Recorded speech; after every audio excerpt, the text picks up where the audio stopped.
आज हम ये प्रतिज्ञा करते हैं कि आज जो हमने प्रतिज्ञा की है इसको मरते दम तक नहीं तोड़ेंगे, इसको पूरा निभाएंगे।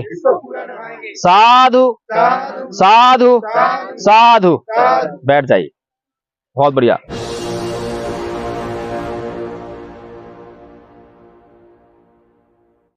बनना है और दूसरों को भी बौद्ध बनाना है। क्यों ऐसा क्यों करा? ऐसा इसलिए करा कि मान लो हम बौद्ध बन गए, हमने जो है बुद्ध की बातें मानकर गाली गलौज करना बंद कर दिया, मारपीट करना बंद कर दिया। हम बहुत आराम से रहने वाले व्यक्ति हैं, लेकिन मेरा पड़ोसी जो है वो गाली गलौज करता है, गंदी गंदी गालियां देता है। तो मेरी मां, बहन, बेटी अच्छा लगेगा कि मुझे सुरक्षित रहेंगी? इसलिए अगर मैं सही हो गया हूं और जब तक मेरा समाज सही नहीं होगा मैं भी खतरे में रहूंगा। अभी आदरणीय आचार्य जी ने ये तो बात समझाई थी ना कि हमारे जब हम पैदा हुए तो हम बिल्कुल ठीक थे, लेकिन इस समाज का जो है वातावरण वो विषैला था। उसमें क्रोध है, हिंसा है, गाली गलौज है, मारपीट है, बदले की भावना है। तो वही हमने बचपन से सीखी। अभी मैं आप लोगों को जो है अहिंसा सिखाऊं, अहिंसा बताऊं तो आपको हजम नहीं होती है। आप कहते हो अरे ऐसा कैसे हो जाएगा?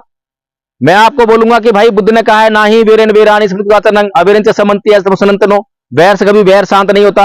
आपको कोई गाली दे तो तुम पलट के गाली मत देना। अभी हजम हो जाएगी आपको बात? कभी हजम नहीं होगी। क्यों? क्योंकि बचपन से हमने यही सीखा है कि कोई गाली दे तुरंत गाली देनी है, कोई गाली दे तो उसका थप्पड़ मारना है। और फिर ऊपर से हमारे जो बुद्धिजीवी लोग आके जो यही बात सिखाते हैं, किसी से डरना नहीं है, लड़ना है, तलवारें निकाल लो, ये कर लो, वो कर लो, है। तो हमने अपने दिमाग को जो है इतना प्रदूषित कर दिया है कि मैं यहां घंटों घंटों आपको जो है अहिंसा के बारे में बताऊं कि देखो हम ऐसे सुरक्षित रहेंगे। अहिंसा हमारे इतने काम की। आप 10 सवाल करोगे और मैं एक बार बस खाली ऐसे कर दूं, ऐसे वो समझ में आ जाएगी आपको। एक सवाल नहीं करोगे, क्योंकि हमारे चित्त का निर्माण वैसा ही हुआ है। तो इसलिए हमें यह समझना चाहिए कि ये जो रास्ता है वैसे तो बहुत आसान है, लेकिन क्योंकि बीमारी हमने जो बहुत गंभीर कर ली है, बचपन से लगी है ना, तो बीमारी गंभीर हो गई है, तो एकदम से नहीं कटेगी। लेकिन हम धीरे धीरे जब मिलकर प्रयास करेंगे तो ये बीमारी कट जाएगी। तो इसलिए ये जो मूवमेंट है, पिछले 70 साल से बाबा साहेब ने कहा बौद्ध बन जाओ, लाखों लोग बौद्ध बनाए भी। कहां गए वो बौद्ध? सोचिए, अगर लाखों बौद्ध जो है मिलकर बौद्ध बनाने का काम करते तो क्या भारत बौद्ध में नहीं होता? सारा भारत बौद्ध में हो जाता। लेकिन क्यों नहीं हुआ? आज जहां देखो वहीं पे हमारे ही समाज जो है सबसे ज्यादा अंधविश्वास पाखंड में अटका हुआ है। तो क्यों नहीं हुआ? कारण यह है कि हमने खाली नारे लगाए और झंडे लगाए और बुद्ध विहार बनाए, बस अपनी सारी एनर्जी, सारा पैसा जो है इसी में इन्वेस्ट कर दिया। बाकी जो काम होना चाहिए था वो काम नहीं हुआ।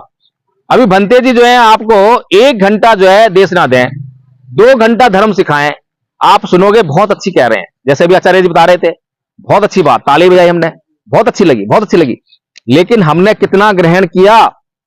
क्या आप उनमें से एक आध बात बता सकते हो जाके समाज में? जब आप एक आध बात नहीं बता सकते हो तो प्रचार क्या करोगे? है? अगर देखिए, मोटा सा उदाहरण देता हूं मैं, मेरे जिंदगी का बिल्कुल सच्ची घटना है, और हम जब भी बताते हैं सच्ची घटना बताते हैं।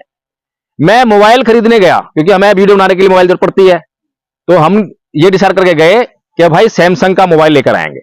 सैमसंग का मोबाइल जो है अच्छी कंपनी का होता है और वीडियो क्वालिटी अच्छी होती है। हम जैसे ही शोरूम में घुसे, वो क्या होता है जो मोबाइल बेचता है, सेल्समैन जाते ही घुसते ही पकड़ लिया मैं। आओ जी साहब आओ, क्या चाहिए? हमें सैमसंग का मोबाइल चाहिए। आओ आओ आओ आओ, ले गया। अच्छा, सैमसंग ही कुछ और चाहिए? हमें सैमसंग ही चाहिए। अच्छा, देखिए एक फोन ये भी आया है मार्केट में, अरे हमें सैमसंग ही चाहिए। नहीं नहीं ठीक है, सैमसंग चाहिए आपको, लेकिन मैं आपको बताना चाहता हूं आपको किस काम के लिए चाहिए? वीडियो बनाने के लिए चाहिए। अच्छा, वीडियो बनाने के लिए चाहिए। मैं आपको बता दूं कि वीडियो बनाने के लिए इसमें इतने फीचर्स हैं, इतनी क्वालिटी है इसमें, ऐसा है वैसा है, और सैमसंग तो हैंग होता है, सैमसंग में ये प्रॉब्लम है, सैमसंग वो प्रॉब्लम है। और हम उसकी बातों में आके वो जो ओप्पो का फोन था, देखो ओप्पो का फोन लगा हुआ है जिससे वीडियो कर रहे हैं, यही ले आए, यही वाला फोन लेकर आया था मैं 44,000 रुपए का। और घर पे लाते ही नहीं तो उससे वीडियो बन रही, न सपोर्ट हो रहा, कुछ भी नहीं, थर्ड पार्टी ऐप सपोर्ट नहीं कर रहा। हम परेशान। 44,000 रुपए कोई कम बात तो नहीं है, परेशान हो गए। बड़ी मुश्किल से इसकी किस्तें भरी 8-10 महीने में। जब इसकी किस्तें पूरी हो गई तो फोन तो चाहिए, काम तो चलेगा नहीं, तो दूसरा फोन लेने गए। अब की बार कसम खा के गए तो इस बार जो है उसकी बात नहीं मानेंगे और उस दुकान पर जाएंगे ही नहीं। वो सेल्समैन बहुत समझदार था, तो हम जो है दूसरी दुकान पे गए, और दूसरी दुकान पे गए तो हमने कहा भाई ऐसा है, हमें फोन चाहिए। कह जी कौन सा फोन चाहिए? कि हमें सैमसंग का फोन चाहिए। अच्छा सैमसंग का चाहिए, ठीक है आओ आओ आ जाओ। अच्छा तो किस लिए चाहिए? वीडियो बनाना है। अच्छा सर वो ओप्पो का नाम मत लियो, ओप्पो का नाम मत लियो, हम जा रहे हैं। कि नहीं नहीं थोड़ा सुनिए सुनिए, क्या बात हो गई? कि देख इसमें ये समस्या रही, ये समस्या रही, ऐसे नहीं चल रहा है, वैसे नहीं चल रहा। अच्छा कोई बात नहीं, अब जो है अब ओप्पो जो है अपग्रेड हो गया है। जब आपने लिया था जब ये फीचर नहीं था, अब देखो इसमें ये वाला भी आ गया, अब तो इससे बेस्ट कोई है ही नहीं, और सैमसंग में कुछ भी नहीं है। और फिर से उसने ऐसी पट्टी पढ़ाई हमारी आंखों पे, फिर से वही, और हम जो है फिर से ओप्पो, दूसरा फोन जो बेटे के पास है, और लेकर आए तो फिर वही समस्या। समझ रहे हो क्या कहना चाह रहा हूं मैं ये कहना चाह रहा हूं कि एक अच्छा सेल्समैन जो है जब उसको जिस बात की ट्रेनिंग दे देते हैं तो अपना प्रोडक्ट जो है आराम से बेचाता है। लेकिन जिस सेल्समैन को ट्रेनिंग ना हो तो वो कभी भी कुछ नहीं बेच पाएगा। तो इसलिए अगर भारत को बुद्धमय करना है तो हमें एक अच्छा बौद्ध बनना पड़ेगा, ट्रेंड बौद्ध। बिना ट्रेंड बौद्ध बने जो है काम चलने वाला नहीं है, ठीक है। उसके लिए जो है धम्पा संघ ये कोर्स बना के आप लोग बीच में लेकर आया है, और कोर्स हम याद करवाएंगे। कोई कहता हो कि मैं तो बिल्कुल अंगूठा छाप हूं, मुझे तो अनपढ़ हूं बिल्कुल ही, मैं तो अक्षर लिखना पढ़ना नहीं आता, कोई दिक्कत नहीं है, कोई टेंशन नहीं है। वो टेंशन हमारे संघ में जो है हमने अनपढ़ महिलाओं को, अनपढ़ पुरुषों को यह कोर्स करा दिया है, और पाली में खूब वाचन करते हैं। और 4 साल के बच्चे से लेकर 70-80 साल के बुजुर्ग तक ये कोर्स कर चुके हैं। आप बताओ किसी को बहाना है क्या कोई? मान्यवर साहब कांसीराम जी एक बात कहा करते थे कि अगर तमन्ना सच्ची हो तो रास्ते हजार हैं, और तमन्ना झूठी हो तो बहाने हजार हैं। तो इसलिए अगर महापुरुषों की बात से इंकार करना हो और खुद को दुखों में ही लादे रखना हो तो कुछ भी करते रहना, लेकिन अगर अपने दुखों को काटना हो, अपने बच्चों के भविष्य को सुनहरा बनाना हो, तो फिर जो है बात पे अमल करना, और उसमें कोई कष्ट नहीं है। रोज घंटों टाइम नहीं देना, अगर 15 मिनट भी आपने रोज दे दिए इस काम में, केवल 15 मिनट, ज्यादा है बताओ मुझे? 24 घंटे 15 मिनट ज्यादा है क्या? अगर हमारे महापुरुषों के मिशन को पूरा करने के लिए 24 घंटे में से 15 मिनट हमें अगर देने पड़ रहे हैं तो ज्यादा है क्या? बस इतना ही टाइम चाहिए। अगर इतना टाइम आपने दे दिया तो आप देखोगे कि खुद भी आप उसको याद करोगे और दूसरों को भी याद कराओगे। इसकी गारंटी हम दे रहे हैं। और कहीं जाने जरूरत नहीं है, मोबाइल से ही हमने जो है अभी तक बहुत सारे लोगों को मोबाइल से गूगल मीट से जोड़ जोड़ के जो है ये कोर्स सिखा दिया है। अनपढ़ महिलाएं, अनपढ़ पुरुष जो करते हैं, और ये कोर्स जो है आपको तुरंत लाभ देने वाला है। एक बार क्या हुआ कि भगवान बुद्ध के पास, भगवान बुद्ध विपස්සना कर रहे थे, ध्यान कर रहे थे। ऐसे जानते हो आप लोग ना ध्यान कैसे करते हैं? ध्यान कर रहे थे तो एक आदमी आया, बोला भगवान कितना अच्छा हो कि इस पूरी पृथ्वी पर चमड़ा बिछा दें, क्योंकि लोगों को कांटे चुभते हैं, तकलीफ होती है। कितना भला आदमी था, दुनिया का भला चाहता है। अब बाबा साहेब भगवान बुद्ध बोले कि अरे भले मानस, बात तो तू ठीक कह रहा है कि लोगों को जो है कांटा चुभता है तो दर्द होता है, लेकिन कितना अच्छा हो अगर उस चमड़े में से एक टुकड़ा चमड़े का काट और 2 जूते बना ले, पूरी दुनिया में जहां मर्जी घूमियो, कहीं कांटा नहीं चुभेगा। कैसी बात कही? अकल की बात है ना। इसका मतलब पता है? इसका मतलब नहीं पता आप लोगों को। कहानी तो अच्छी लगी, लेकिन मतलब क्या है इसका कि इस दुनिया में हर जगह गाली देने वाले लोग मिलेंगे, झगड़ा करने वाले लोग मिलेंगे। तुम किस किस को समझाते फिरोगे? है हर जगह संकट ही संकट है। इसलिए भगवान बुद्ध कहते हैं कि अगर तुम भी गाली देने वाले होगे, अगर मैं भी गाली देता हूं, झगड़ा करता हूं, तो जहां पर गाली देने वाले लोग नहीं है, जहां पर झगड़ा करने वाले लोग नहीं है, मैं वहां जाकर जो है गाली दूंगा, झगड़ा हो जाएगा। सही कह रहे हो? लेकिन अगर तुम गाली देने वाले नहीं हो, झगड़ा करने वाले नहीं हो, तो जहां पर गाली देने वाले और झगड़ा करने वाले लोग होंगे वहां भी तुम सुरक्षित रहोगे। वो तुम्हारा कुछ नहीं बिगाड़ पाएंगे, क्योंकि तुम कुछ नहीं कहोगे उनको। इसलिए ये जो जूते वाली बात है ये है, समझ रहे हो? एक जो संस्कृति है, बाबा साहब कहते हैं कि इस देश का इतिहास जो है 2 संस्कृतियों के बीच संघर्ष का इतिहास है।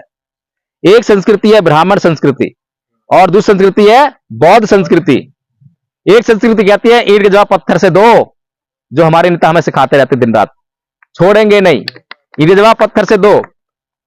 अभी अगर बाबा साहेब की उंगली तोड़ दी, पता लग गया कि वो मनुवादी ने तोड़ी दी, छोड़ेंगे नहीं, सबक सिखाएंगे, हैं? ऐसे करते हैं। कौन संस्कृति है ये? ब्राह्मण संस्कृति है या बौद्ध? ऐसी ही बात हमने अपने बच्चों को सिखाई, और बच्चों को बचपन से सिखाया गया किससे डरियो मत। अच्छी बात है, डरना बहुत बुरी बात है, डरना नहीं चाहिए, लेकिन हमने क्या सिखाया? कोई एक कहे तो चार कहियो। अब ये बात बच्चे को सिखा दी, और बच्चा गया, उसका एग्जाम था, चार लोग ऐसे मिल गए यही वाले, और कुछ कहा सुनी हो गई, उन्होंने कुछ कह दी, अब उससे कहां सहन होगी? पलट के कुछ बात कह दी, उनके पास बंदूक थी, गोली मार दी, चाकू था, चाकू मार दिया, हत्या हो गई। हमारे बच्चे की हत्या के लिए कौन जिम्मेदार है? हम नहीं, वो संस्कृति जो हमें ये सिखा रही है कि ईंट के जवाब पत्थर से दो। क्योंकि दूसरी संस्कृति भी है जो ये कह रही है कि वैर से कभी वैर शांत नहीं होता। अगर हमने अपने बच्चे को ये सिखाया होता कि बेटा अगर कोई कहे तो पलट के जवाब मत दियो, अगर कोई कहे तो पूछ लियो कि अंकल जी जरूर मेरी कोई गलती होगी, तभी तुम मुझे कुछ कह रहे हो, बताओ मेरी क्या गलती है, मैं सुधार लूंगा। अगर ऐसी बात हमने, ऐसी भाषा बच्चे को सिखाई होती, शालीनता सिखाई होती, बताइए हमारे बच्चे की हत्या होती क्या? तो ये बहुत ही मामूली सी बात बता रहा हूं आपको, जो हमारी समझ में नहीं आती है। एक संस्कृति जो हर पल हमें मारने का काम कर रही है, हमारे बच्चों को मारने का काम कर रही है, और दूसरी संस्कृति जो हमारी रक्षा करने का काम कर रही है। कौन सी संस्कृति हमें अपनानी चाहिए? सिंपल सी बात है। तो बाबा साहेब को पागल हमने बना रखा है, क्योंकि बाबा साहेब हमारे लिए सब कुछ अच्छा अच्छा कर रहे हैं, कोई भी गलत काम नहीं कर रहे, लेकिन बाबा साहेब की हम मानने के लिए तैयार नहीं। तो इसलिए हमें जो है ये निश्चित करना पड़ेगा कि हमें बाबा साहेब का सपना पूरा करना है। बाबा साहेब का सपना था कि ये भारत जो है पूरा बुद्धमय हो। कुछ लोग आके अभी आपके बीच में भी कह रहे थे कि हमारा राजा होगा तो हमारा धर्म भी आएगा। गलत बात है। राजा आपका आएगा, अभी हमारे जितने एमएलए एमपी बने ना, बनते हैं, क्या वो धार्मिक हैं?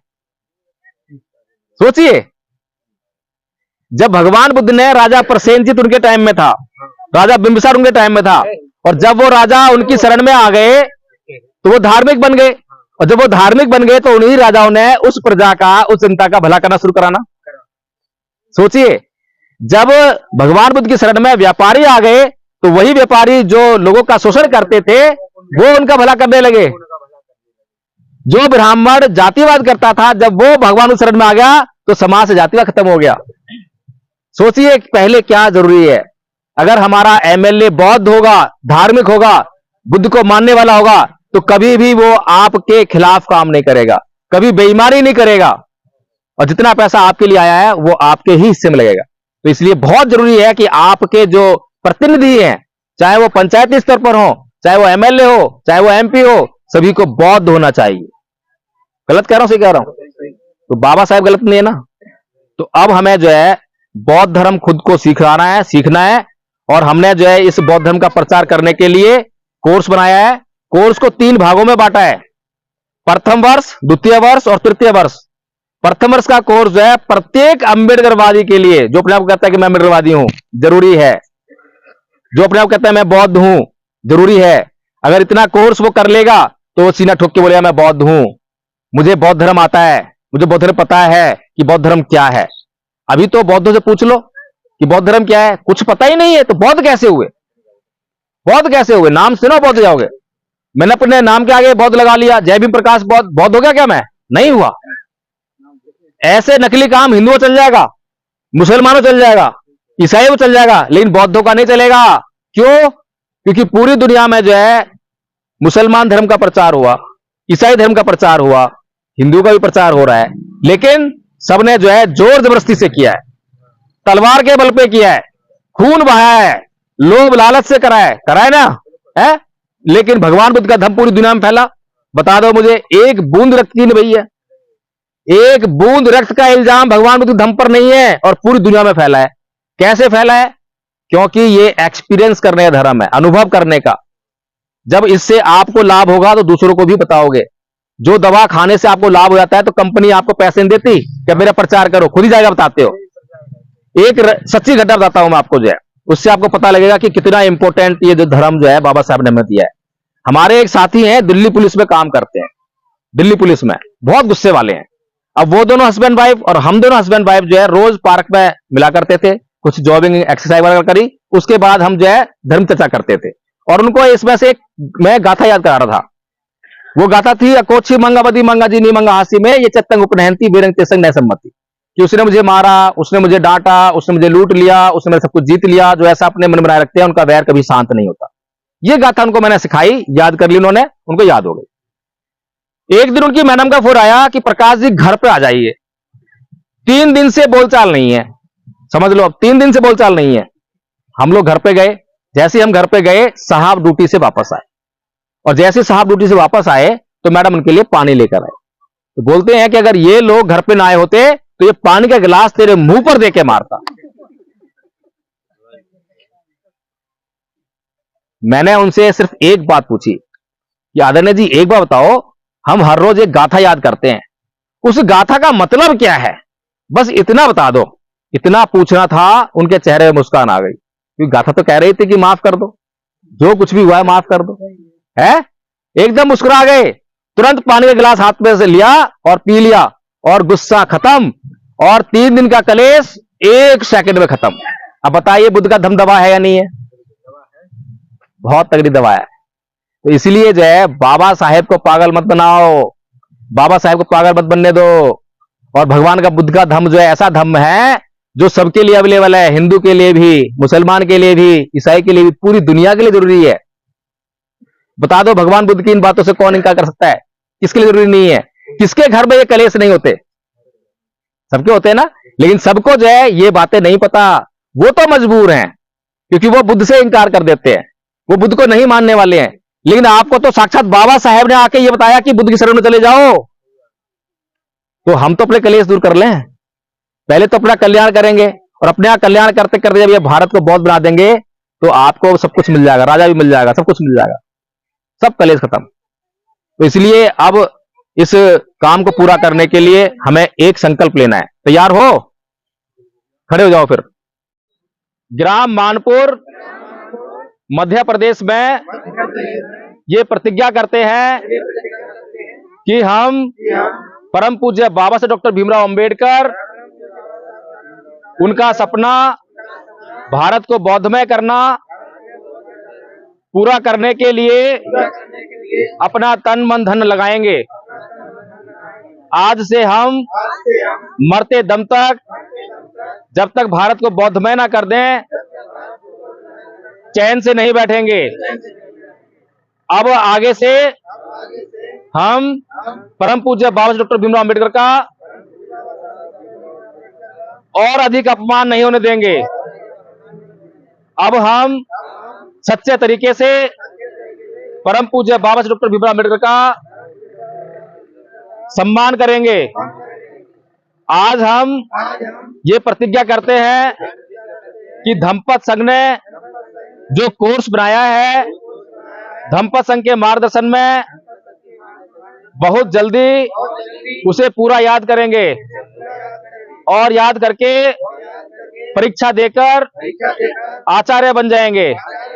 आचार्य बनकर अपने आसपास दूर दूर तक लोगों को ये कोर्स करा के बौद्ध बनाएंगे।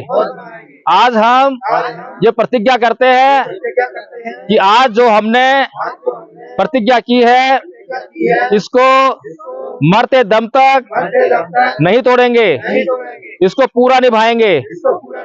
साधु साधु साधु। बैठ जाइए। बहुत बढ़िया। आप